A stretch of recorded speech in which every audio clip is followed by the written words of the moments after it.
Full support है sir को। हाँ, मेरा नाम रणबीर सिंह नरवाल है और मैं अखिल भारतीय नरवाल खाप का महामंत्री हूँ। राष्ट्रीय प्रवक्ता की जिम्मेदारी भी है और मैं एडवोकेट हूँ।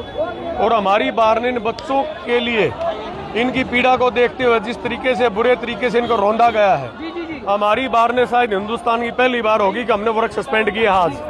और हम काफी सारे साथी एडवोकेट यहाँ आए बच्चों के लिए, और हम इसलिए भी आए अपनी खाप की तरफ से भी। और कल को मैं इसलिए भी आऊँ कि मेरे बच्चे भी छोटे पढ़ रहे हैं। वो कहेंगे कि जब बच्चों को कुचला जा रहा था बेरहम शासन के द्वारा, अंग्रेज से भी बुरे हालात थे, तो मेरा बाप तुम कहाँ थे, पापा तुम उस टाइम पे कहाँ थे। हम अपने बच्चों से आंख मिला पाए, इसलिए हम इनके बीच में आए हैं। और इसलिए भी हम आए हैं। और मैं जाट कम्युनिटी से संबंध रखता हूं। वैसे ये बच्चे देश का भविष्य है, कोई जाति की बात नहीं है इसमें। लेकिन जिस तरीके से एक पुलिस वाला लड़का सिविल ड्रेस में बच्चों को, छोटी छोटी बेटियों को मारा गया, हम एक बात कहना चाहते हैं कि पुलिस को अधिकार है, अगर हमारे छोटे भाइयों को और बहनों को लाठी मारेंगे 4 तो 3 मैं भी खाने की क्षमता रखता हूँ। परंतु अगर कोई सिविल ड्रेस में अगर कोई सिविल में आएगा तो उठा के गर्दन के बल पटक भी देंगे रोड पे। ऐसा नहीं है कि, लेकिन मैंने गांधी जी को और बुद्ध को सुना है, पढ़ा है इतिहास में, लेकिन मैंने गांधी और बुद्ध के रूप में इन छोटे भाई और बहनों को देखा प्रोटेस्ट करते हुए।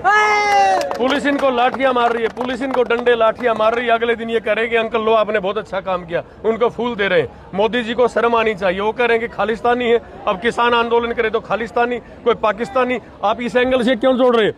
1956 में मैडम तमिलनाडु में एक रेल दुर्घटना हुई थी और लाल बहादुर शास्त्री इस देश के रेल मंत्री थे। नैतिकता के आधार पर लाल बहादुर शास्त्री ने इस्तीफा दे दिया, लेकिन ये बेशरम धर्मेंद्र प्रधान कुर्सी को चिपके बैठा है।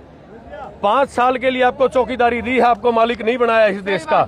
अगर आपको मालिक 5 साल के चौकीदार बना सकते तो 29 में ठोकर मार के आपको सत्ता से बेदखल भी ये युवा पीढ़ी काम करेगी। समझना चाहिए ये बच्चे या हम कोई अपने लिए नहीं मांग रहे, कोई नौकरी नहीं मांग रहे, केवल एक बात कह रहे हैं कि भाई पढ़ाई में सुचिता हो। यार पेपर लीक मत करो, ये माफिया, शिक्षा माफिया, इनका दमन करो।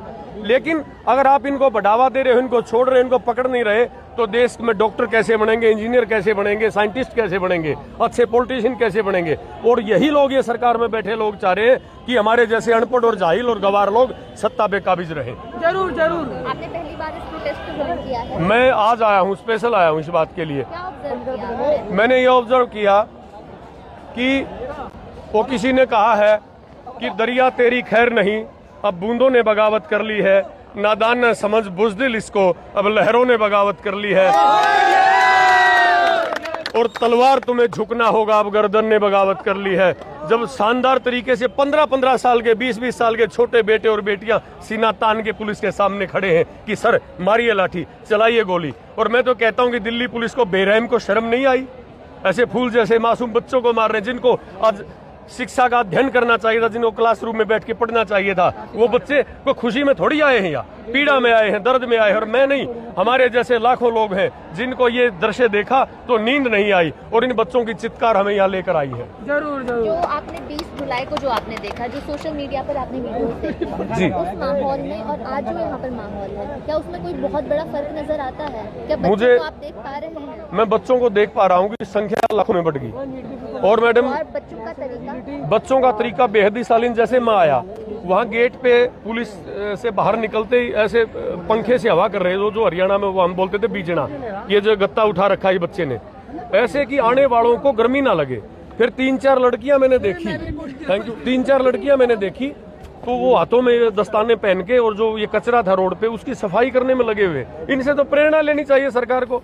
ये मैं कैमरे पे गाली नहीं दे सकता इन लोगों को, वैसे भी मैं गांधी का अनुयायी हूँ, लेकिन ये पार्टी की मीटिंग के बाद 4 दीवारी के पास, दफ्तर के पास खड़े होकर पेशाब करते हैं हरामखोर। आपने कहा आप गांधी के अनुयायी हैं, अभी लाखों, मैं भगत सिंह का भी हूँ थोड़ा थोड़ा।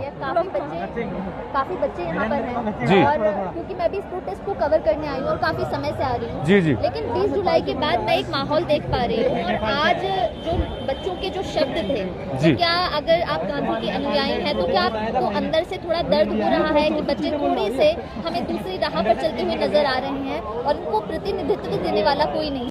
देखिए, मुझे लगता है कि मैंने बुद्ध को और गांधी जी को नहीं देखा, इन बच्चों के रूप में मैंने गांधी को भी देखा, बुद्ध को भी देखा। गांधी जी की उम्र थी उस टाइम पे, जब वो अहिंसा के कट्टर समर्थक बन गए। आज तो 15 और 20 साल के बच्चे अहिंसा के पुजारी हैं।